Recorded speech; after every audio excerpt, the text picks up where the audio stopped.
O te whawhele atu I le mai moanga Samoa le nei fiafi le whapoponga o le porokala mea le ET Live. E la fwena maaseniai ia o awhiawhi o sangofua, mawhiawhi o sururu wapena fwy mawhiawhi o sfreida, ia e sel tatu porokala mea utu I le tai au le astona I lono temi masani. Ia, o le sangofua o le toe tepa I mea ne tutupu le whaunga le maasona misi mai tatu porokala me pele ia fia le tatu porokala me. I le astona I nse mwai. Nei, ia pena o whaato muatu le tatu status le na matu, whaatanuanga le nei fiafi, fi mo le nei no fatasi mele fionga le minsta mta puto tanga te Pasifika le tamali sa mo le fionga ya opito su a William Sio fataranoa le tapenanga tele sa ngafa ma aukilani ile fa unga o le vai aso le ana tene so fo manuel o fionga le minsta so fo manuia tui ia morit foi le fa maloma fa tai mo ne no o forrofta fo il tanto o tulo o mau mai fo ile o kala mene fo I tula le aso maro se fo manuia lo fionga le minsta a o ta pena le fa mo le asto na ile ana tene te lo tele mesa sa ena nau ina ia ausia e me fana e piki me na me se lua pitoa I lunga na nau na ena nau iai ina I umane la sto na I wa ausia ye mau lunga ngu melo ka ko ka o fai pui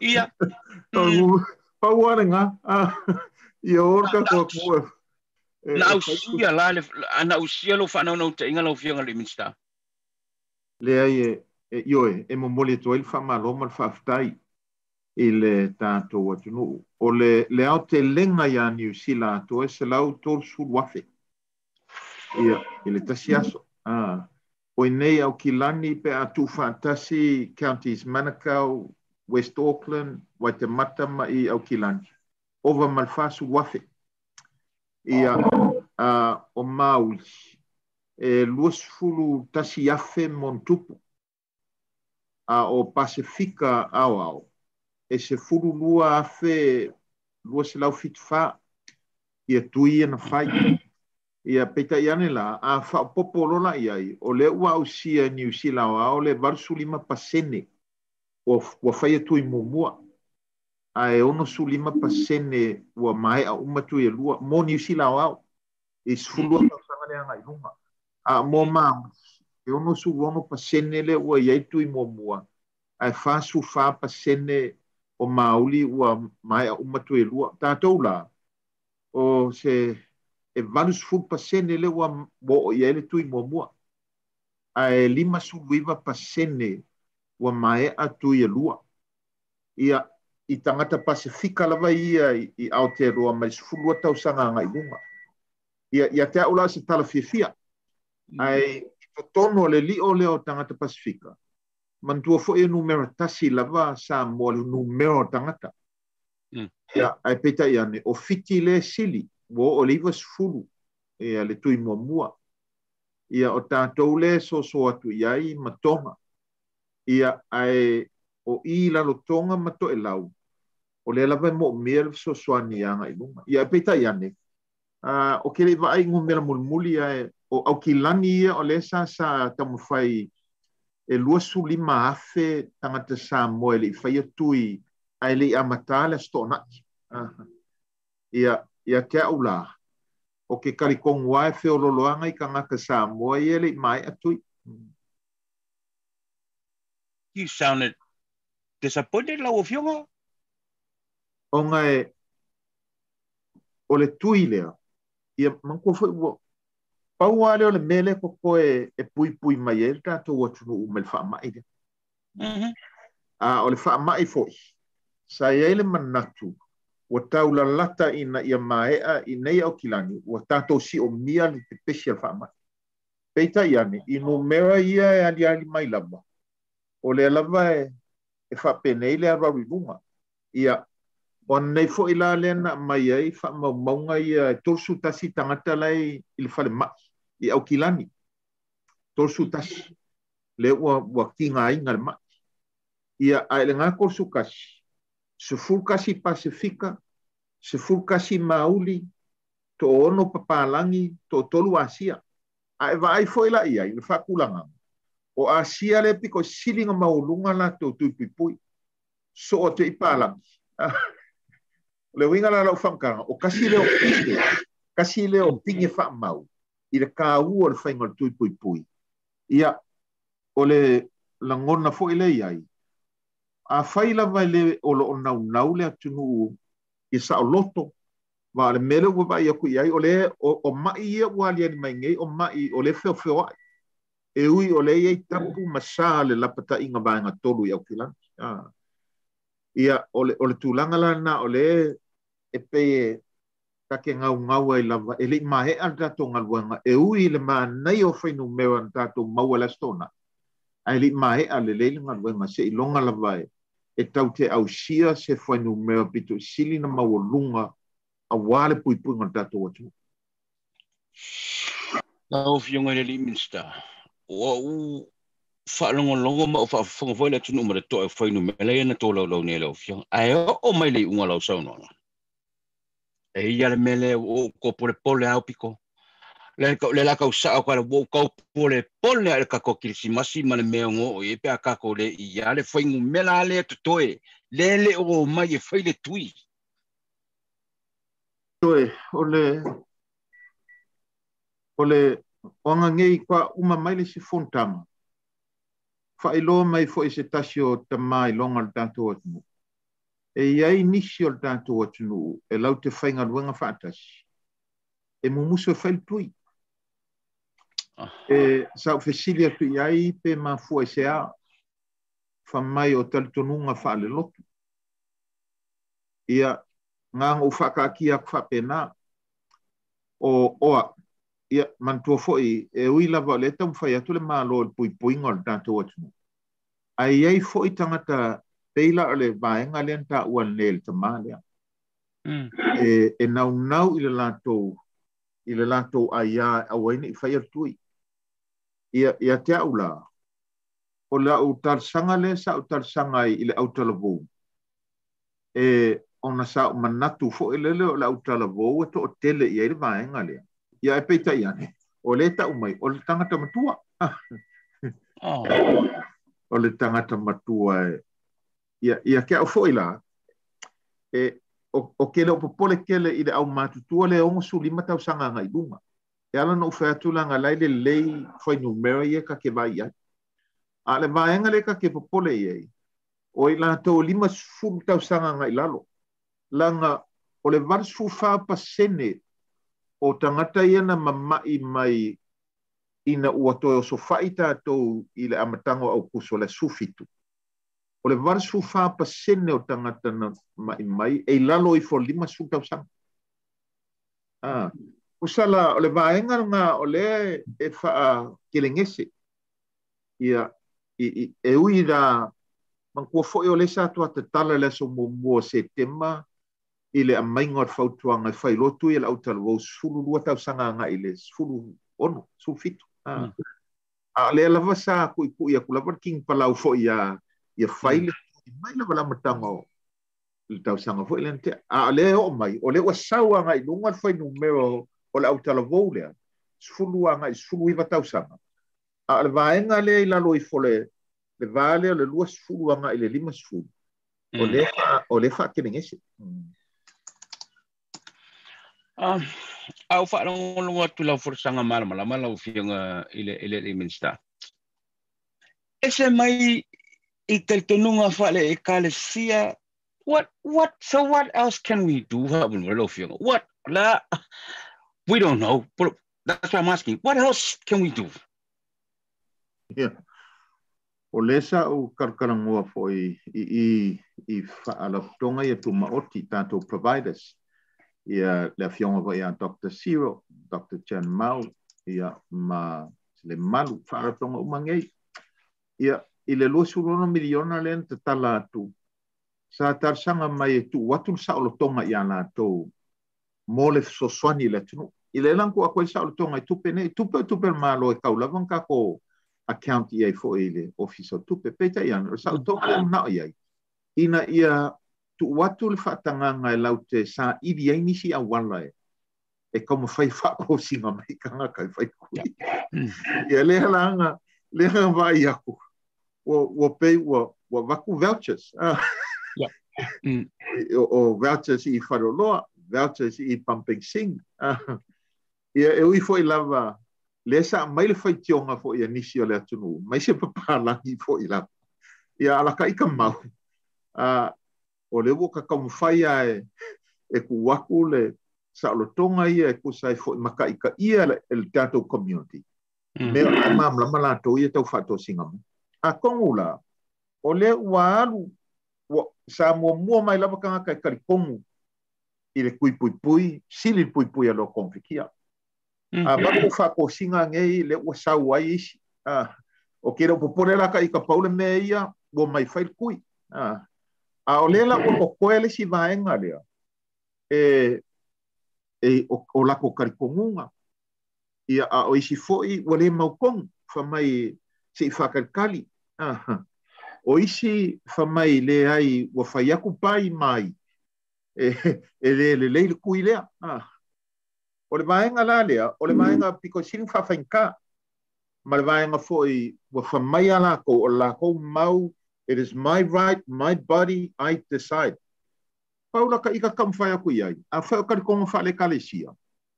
Ia, o upo whai o kusi whamai faith without works is dead. Le o whakasi le manuenga whakingo man whakokua le oks. Ia, kam whai aku iai. Waka karsanga aku foi I sunga I whawhengainga. Inga ia mawhai o ngā lako karsanga inga lako e kalesia. Ia, o ngisi a o whai. O ngisi foi whamai e pei foi lele a waku foi whinga ngalo le sunga whawhengainga. Ia, e se foi whinga ngalo la kou ia le au loku. Ia, o kulanga langa. Paule mea o le uka whai aku iai. E le mawhaia e mongi lava loa ia kakau malau sa o konga. A o kaimi whapenge o le whaalawelawe o le la makia le akungu. O whele me siri. E siri ko kasi, pe siri ko ke. Ia ke aula ia. E kakau pea nga kako a vele whamuamua I le pui ngar ko kele. Ma o kalsanga aku I le au kalavou I whaala konku maoki. Kako kuku whakasi ia whamuamua. Ka kia e siria. Tingi langonga whapenga, ai ape au kako mai e pui kako ainga. O le awala le leka ke karikongu, ia ika la kou ia, le uka kula ia koe kamu whai. Ka kele o sa elia so manguia, ka kele o sa elia se sikulanga, o le ngaunga ia pui. O le vaenga mo mualanga, le kamu whai aku ia, o le vaenga longa lua. A whai lava e ku maupea whapea, ma le ualiali mai lava, winga fo I lava, I mai ia, maupea. Ia o le whesiri la. E whawhela ngā maua ma waku sa o le konga le ko ke ngau mai e. Kasi a wala sa o le konga ngā o le whainga o le pui lea. Ma le ala o ka penga le malo I le mele ka o le COVID Information Certificate. Ia maua lau passport lea po lau certificate lea. O le a ku waku ka langa I pisingisi whala po konga. A whai lava le ali lau certificate ngā. O la iai sa o konga I ngā pisingisi mga o au nganga. E awainge I servinga oe. Peila ngā whamai le engi usila. O kausanga fōu pe a makalo malanga I vai whafo. A le whaaliali le certificate le ua umang whai pui. E re mawhainga I malanga le engi usila. Whapenga fo I la mako kalangoanga mamingska malo I le Pasifika. O lai e le ngaunga ia kako o aku e kako whao ma baku kako kupe e whao lola fo la ko ka mai. Ai leo manga o la kau ki aku ma baku wha ma. O le manga o e kako aku ua mawhai o mawhai le pui lea. So in November we'll release ia le mele ka o le COVID-19 identification certificate. O leo ua mawhai nga apply e le kaimin ngei. Inga ia mawhai ai o ngā saunga le mū pisingisi wharewhainga ruenga po alawa mea ia po e kalesia fo po le ngai tumba o lesi mea le waka ngau a koe il kako aku nanga e le mawhai o ngā ka fiofi pe le koru ma le wha i le koru le ka pe iei au kia e ka kau ona ka ko se ese ai fo pe a maulunga le certificate i le vaccination pa kaula simasi langa le menga lenga ngau ko ia va ve si lunga ngu melor kui langa ho ko le krisi masi ele i fair kui ai manga nga o pe ka saulo pe le mele yengi ia longa winga la ola ko wale i fair kui ola ko nga e mua ko ulu mala ve ile fa ma ila ko ia langa le mele o kikilo ko ai ele uska ia lava ia kapu masa e o fo de melanka ko ele fa o ngisi o mai ngā liali mai lava o le sa fe o ilanga mfainga e tracing al melele ka o le genomic linking e lo ai o ele nga e maua mai le mai lea a o le kangaka le sa e maua mai ai almost precisely le kaimi ma le aso so o le mela nga o le la aka ko nga ia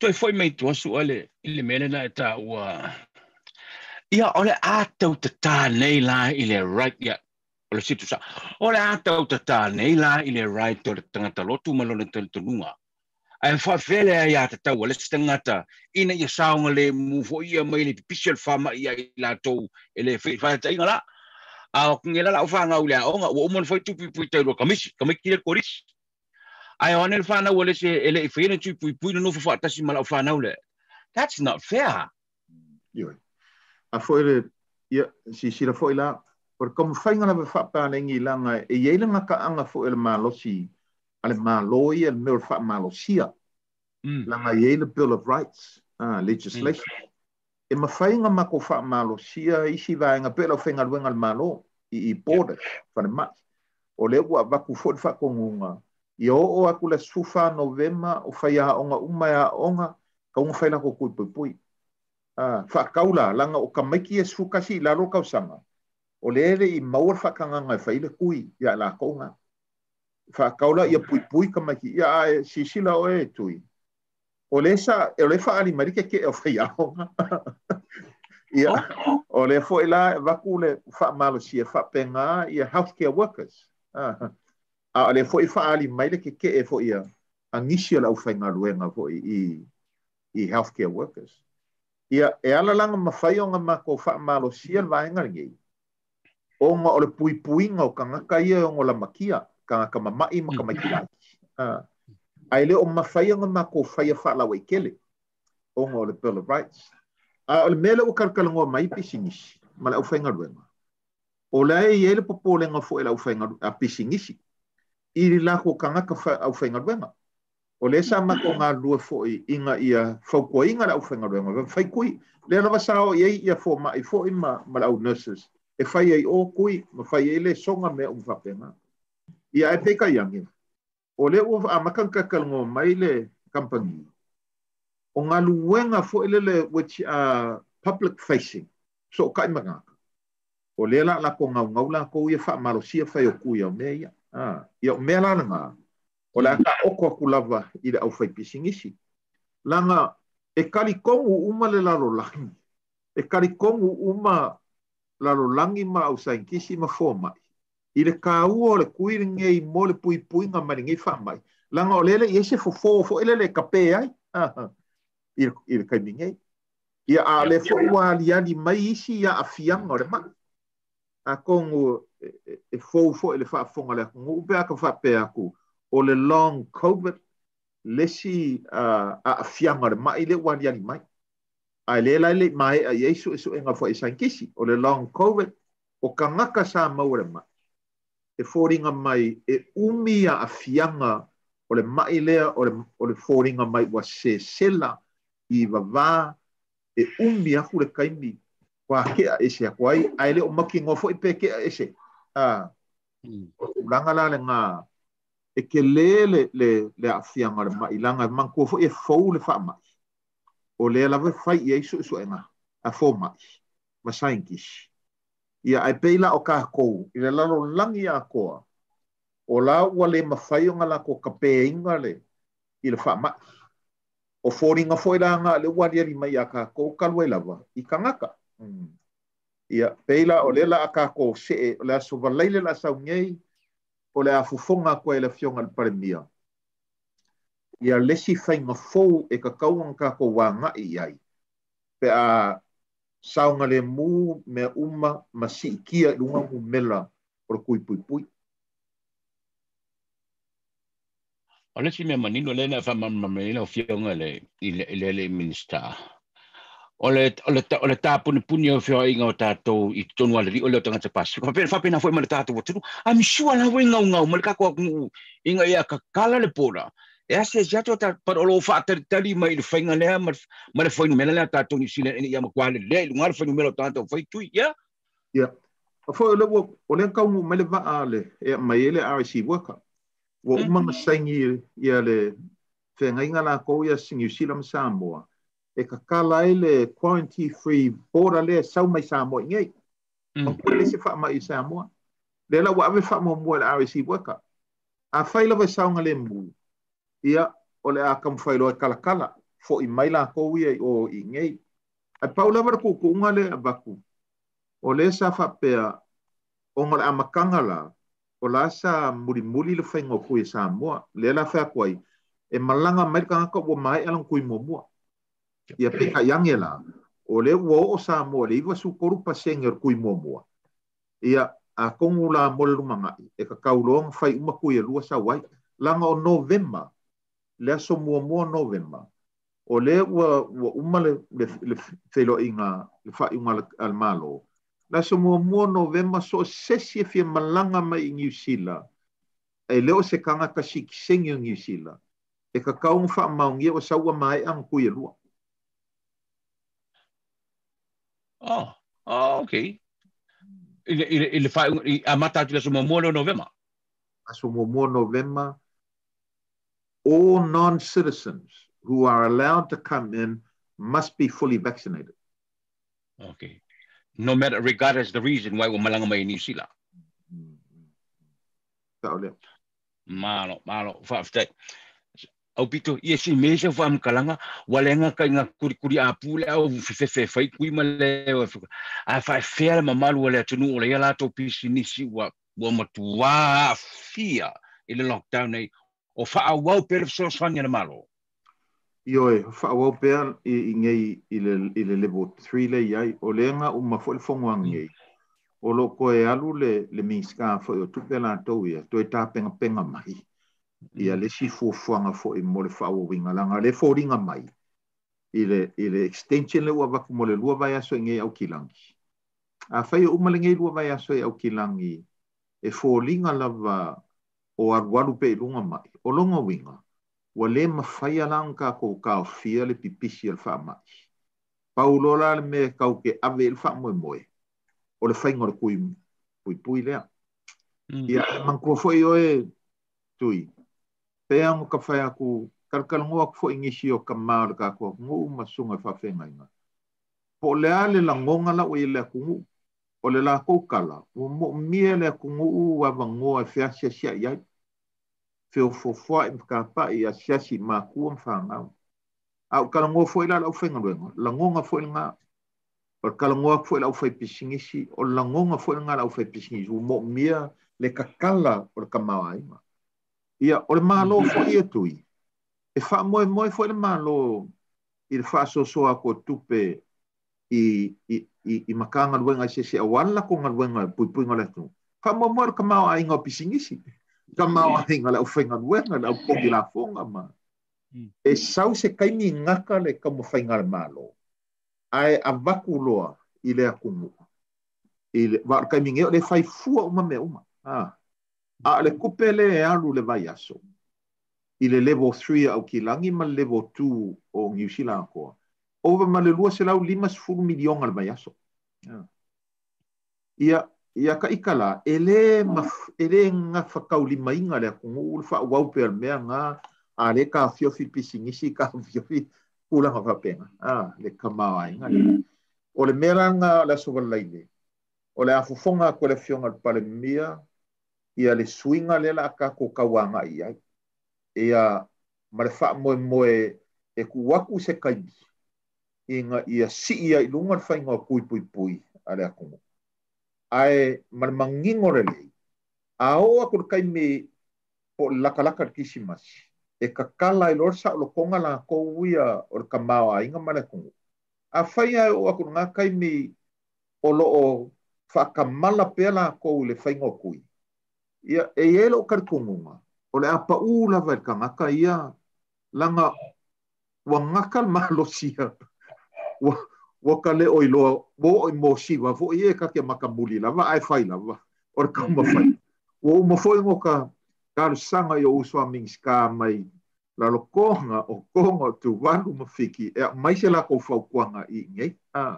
Ia ni foi asa a mai foi ale fe au ka ua foi mai ali I makamai ka I o Samoa Medical Association I Samoa sa pe pese masiva mai. O fa ko singa o ka ko ue o fai ko I pui. Au pito, ua fa fene me foi le eu no o le mele wo mo mo eu no ta pena lo fionga se fatunsia o se tualalo mai tai o lo tatu tunu I Samoa. Maybe another method, you know, what to le o tatu tangata.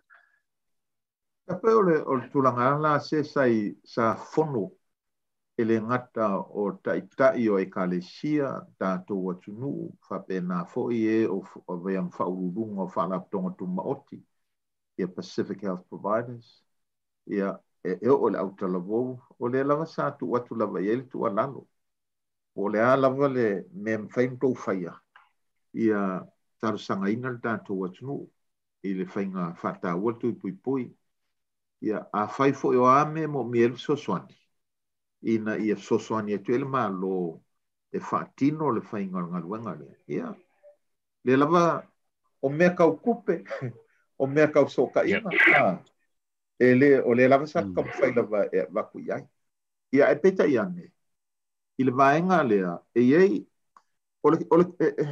let me be clear o le ko o kele le pungu o kako e ngau e pui la ko ainga ma le ua mai a fai ngor kui o lo fa solo be fai kui ai ei se vai e fa mai who are reluctant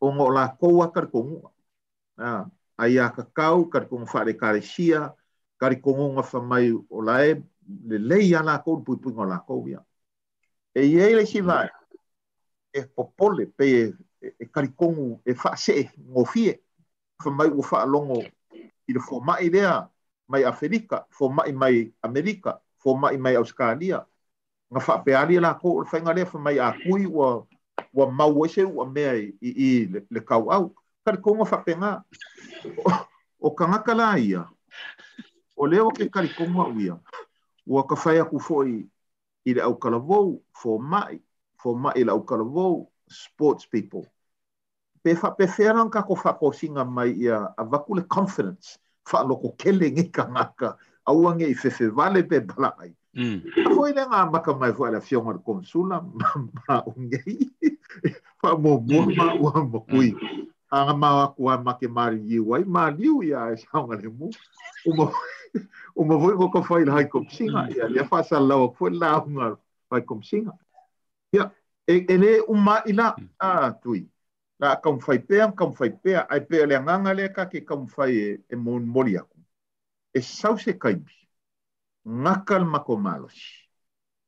malosi ale ngau au nganga foia ali I makama kai fo mai ai le ma fai lava nga mako ka fia le alu fa mai le ia ngei a fai na e waku lava fa mai malavea ko ai pai mai ia o peina le menanga la pa ua kupe I kai o kako ai nga langa o ko e ele kiuke e ka pui e kako ai a olo mako kam fai pe o le si me ka ke pole fo langa o le ua maka nga sauli poki I le mankua a mai le kangaka a mau o test positive ia nga avela e isolate e ngofo mo se vai kai se kari pe ki nga inga pele ai a ki nga inga lo wa ave farma I le kai mira ngei o le ua I lunga ku melo o kangaka ki nga inga ia ai mankua foi ele kofu uma ele o lava foi ICU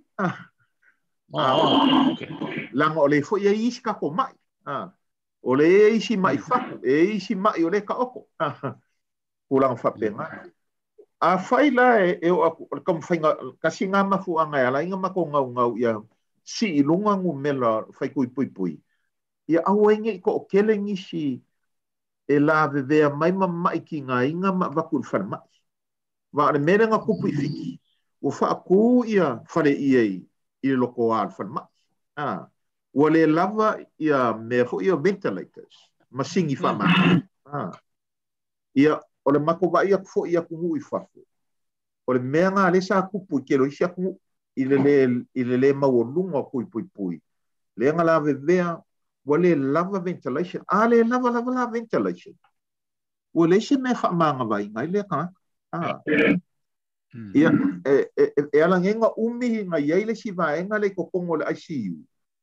Onga o le maua le kaimi ma maua le kaimi ko le pangoa e kausi e pea. Ai a o onga sa puku aku ma.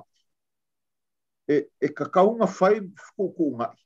Po aina mai a ver wha mua o le ale umi e kaunga i le ICU a vese. Le kulanga whapenga. E ke le mele e iele maa kopo po le ngal malo. Ia e peka iang. E wha moe fo i le pui pui ngale kungu.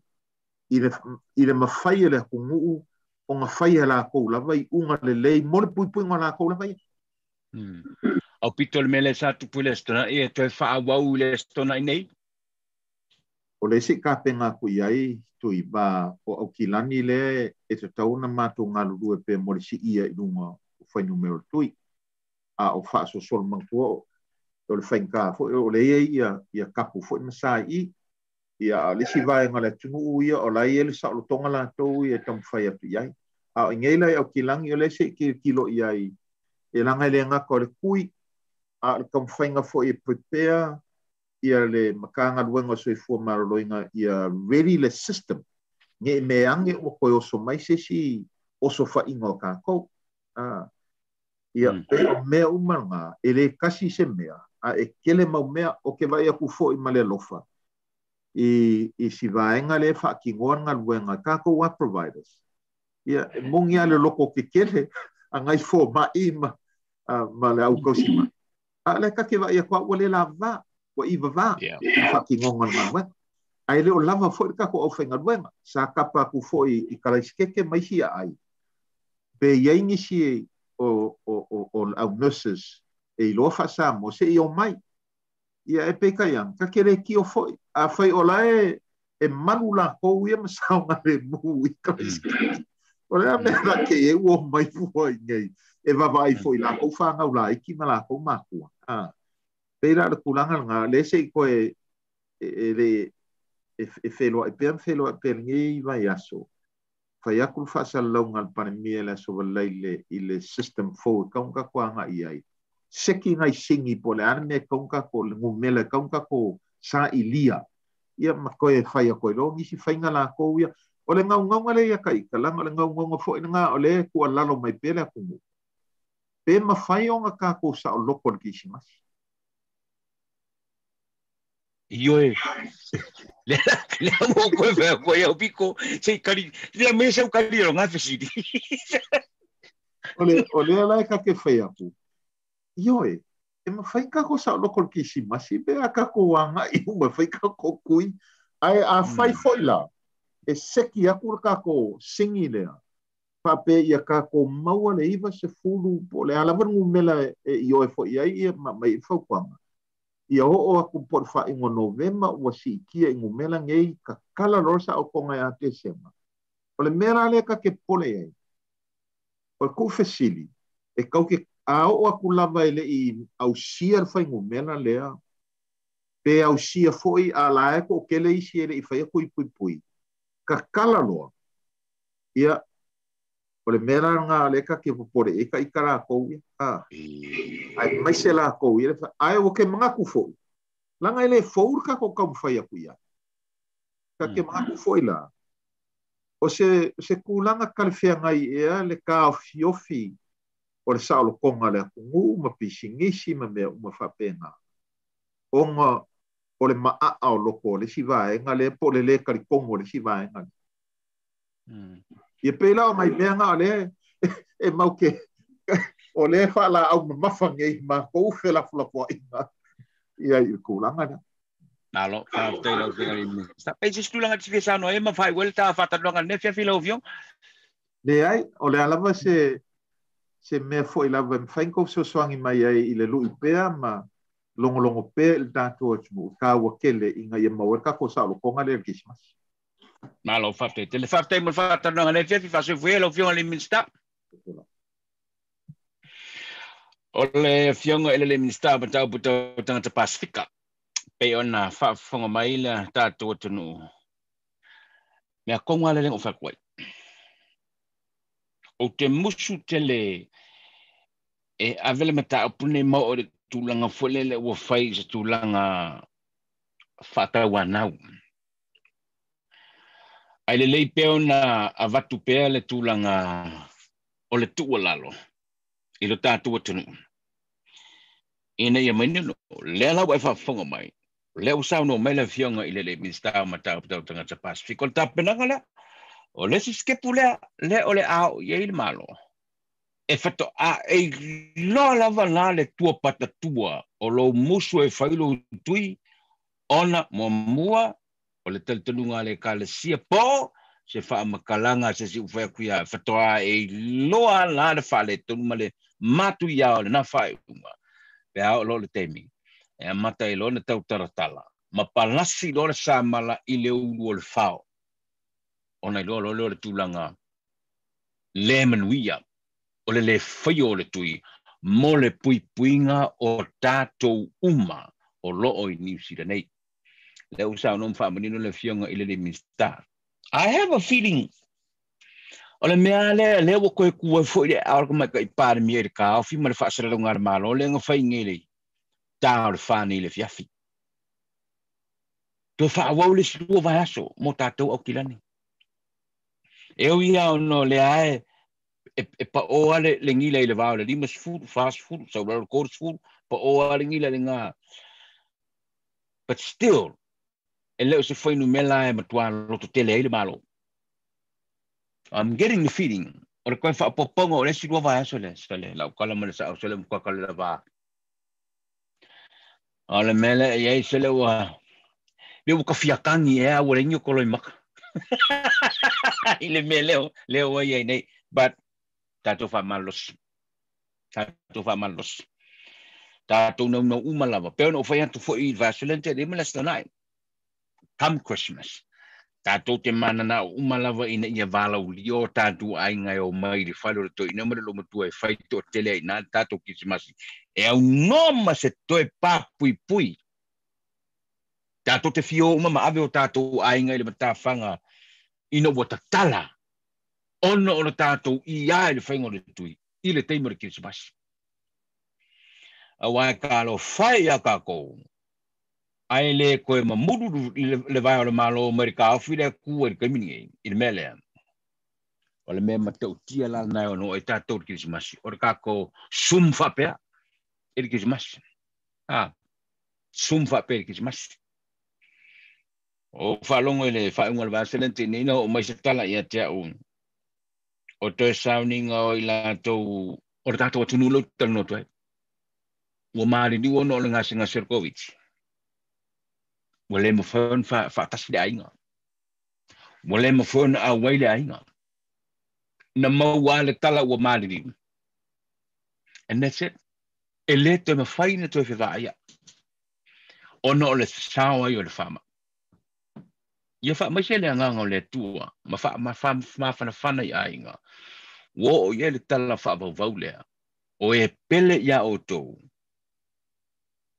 Wa fea i le malanga le mariu ma le oti. Mai le toi mawhai o na toi whawaia. Talo whaia. O nisi o te iloa. O lo whaatari o lato whare lawa singa. Se ia masuinga maalia ma se tau tala maalie. Le level leo lockdown ai tātou. O na whato a mawhai lea. A le au te lenga o le mea wha whonga mai ni le fia fiu matana me la fiunga le mista o tātou. A tātou mana na au ia tau tala ma mōse sa o lo tonga mō tātou mo Kirsimasi e le whaia e le malo le mea e whaia kako. e fai lava e tato. Ia. Al tau nuunga na. A o ngela le melen ka fa kala mangela fionga le miska o pepa ia mo mai per melen fa mangi esa wole no fa tau le nisla le sila. No kui, no flight. A tatala nei la ala va e malanga Australia mai se turu le Pasifika. No kui, no flight. Sorry wefa, no flight. No fly, no fry. O le mena o iai, o le tāpuri punia, le mawhai, ona e whelele ai, pe ataratala nei no tanga le mapapui pui le mene. Ona ele I whaiolo tui. Ma le whaspe palala le sefeke la le whelua, ma le tangata ua umo le whai tui e tua. Ya, ona e mawhatia I lava le na oe, ia matanga fie ma le to. Tele, sa whapupu e sa whamtalanga. Tātou atinu, tātou whamalosi. Tātou whamalosi. O ke leilo foi lava e karkungo e kalesia pea o le mea le fa tawana wina le nā tūlanga a o la tua tua I le whaitalia o tua pata tua o le nā mea ia e ke le so ngā whainga kuma iai a o mga usus kako pese ko vaia I er koviki e la story lo ke fie share kuma o tole I o le mea le kupu Samoa te umaranga usus kako pese ia o kako ko story lo programa le tupu Samoa Hello, ma tol pese la pese. Bea fia malua e ua fa solo I vai fale ua tafi ua fa alongo I sia umale I tae ua pesaea I fa avale o ua wina ngase ua tafi e fa apuna e tele aluane tafi ya iloa so alofa e tawane ai tai lau fai tauna so alofa tafi ya iloa e tua e inia no unegitina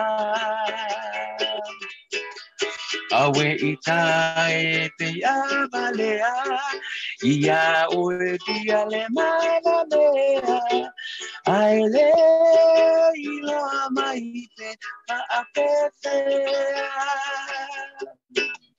Olea ua umatue umea ai leilo a peia I ea aue tamusue ita ubalea Sauia o e fungalo ua malolo taua mafau ua tala moina ele mafau Ese iangi mai ai o le sau momoli I te tumutumola au ai se io se atua I te au Ya fria inoa so alofa Petawane ai tai lau fai tauna So alofa tafia inoa Bea tua ai ni alone tina Bea tua ai ni alone tina Bea tua ai ni alone tina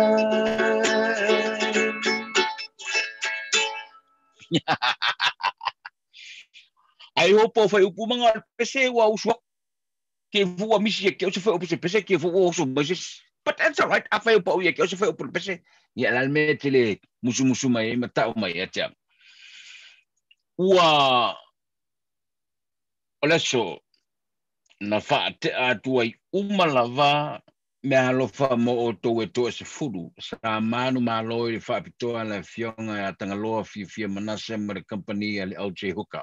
Team Tangaloa. Le so na wha mai atu mai ma lafo atuloa ia i la tō ia e tō se furu.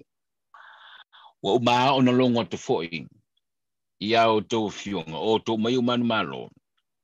E anga ia nei le company le na le Pacific Easy Money Transfer na o to lo i savai anga ia nei le la Pacific Easy Money Transfer o le kalata ia o to ai o le to te la o poru ia anga ia tuna i official Pacific Easy Money Transfer ia fair o le la foi ngol fale le fai ngol fale sa fero i ma fero i moso ia so ia nga ia makua le frecupe o atina e fasanga i le I fole nei le market ia.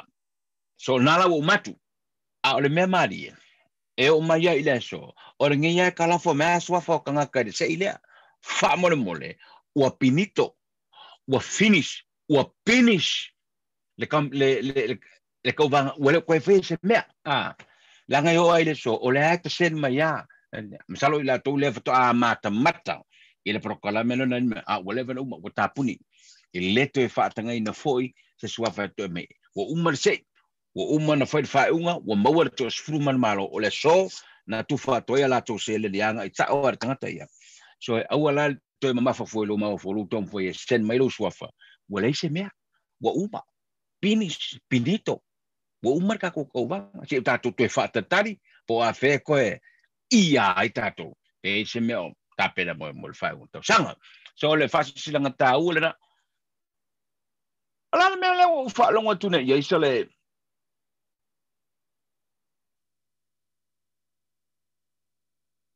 ala me le o fa longa tu ia I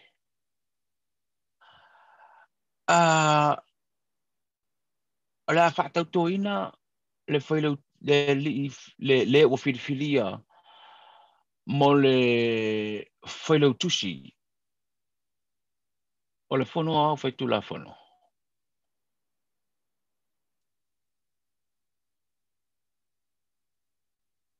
What? Wow. Clerk of the Legislative. Ta pena fa tau tonga. Pape la sudul vasane. I did not know if we advertised me. Yeah. Tal si la le press conference al kabinete la sudul vasane. E te tau na mo mas fa amtalanga mas fa manino ngole matapu although o matapu la vai e fitu tonu mele fionga ile fonga fatalai ile tu banga na ya si tatu tali pea wo manatu o le na ia le tatu por kala mele fefne ai asoludo vasane. Ele meu te mana o se mo o to le surudo vasa nei tele mana emisia o le tato por kala me surudo. Nanga yei me ia wa manu e fa tau le tau vanga ele tato fenga palota le titi le o lo manei le surudo sfumelono. A surudo sfumelono. Mana tu le fenga palota na mo i fa sala o la surudo. A le o to se I tu le so. To se tu le so. Surudo sfumelono. So o manatu se I fa tu su en nei ti tau le surudo. O le pola le suru o te mana o se ya o le mea le anga I le tato por kala me suru it's o nai mea o te mana tu te one si fia a ta pena I pea ia le fainga palota le tato tu no le tato fainga palota le titile ia fitu tu malo I le o man fa la lo mai sua fo suita va uma o I vanga fa fe lu sa ala e ono tula e mea na o le lua vaenga fa fai o le ata va fainga palota lai te le tunu ena o le vaenga fa fai le fast I fa pena foi mo le vaenga fa fai le chapi so por kala me por suru vaso na ngalo I'm going to bring a guest e le malo le fia mai tato fa soa I le mele o tupu nei ma o manu mai nei ta pena le fainga palota le la titi le tato tunu le suru no the thing is Lea wa manu nei matala no ai tangata I le lola palota ale tu malo lea. But the question is, na whawhewheo nei loa e tangata o le tu malo, nei tangata I le lato lola ele ni tangata o le lola lato. Ai misi I le tilo ale ofisa, whai palota. Na whawhewheo nei loa e tangata o le tu malo, so le, kangaka e kongol mako lola le ngangko le kumalo, whawhewheo nei loa e tangata o le tu malo, tangata e tona lola le o le ngangko le kumalo, ai misi o, misi mai le tilo ale ofisa whai palota. How did that happen? Whawhewheo kupure mea. Ia wai, ole me leo whalongongo tuna ie. O lola ia e rua I tu malo ia. E te tau ana tua te tilo. Kiringi lola. But that's the question. Na whawhewhea o na hoos wafa o tangata nei tonu lola I tu malo nei. Ai leo ni tangata o le tu malo. E leo ni matai o le tu malo. E leo no nofo I le tu malo. E leo ni tangata e le ni pitanga o tu malo. How did that happen? Oh my God. Oh my God. Mele lena na wini sine mana o ine to kiringi ke lola ngi ono le mele. That's why ele tona mi sia le tato por kalame. Ele asolulu o le vai asore nei. We're going to talk about it on Wednesday. ET Live namo ne fiafi. Mal mana tu mariel fa fu mai el tato tunu. Tato to e felo ila le pola suru ka ko ia si ka ko wesu. Tole le lola pa loka bo iai mai ngo kangaka e le ongi kangaka o le kumalo.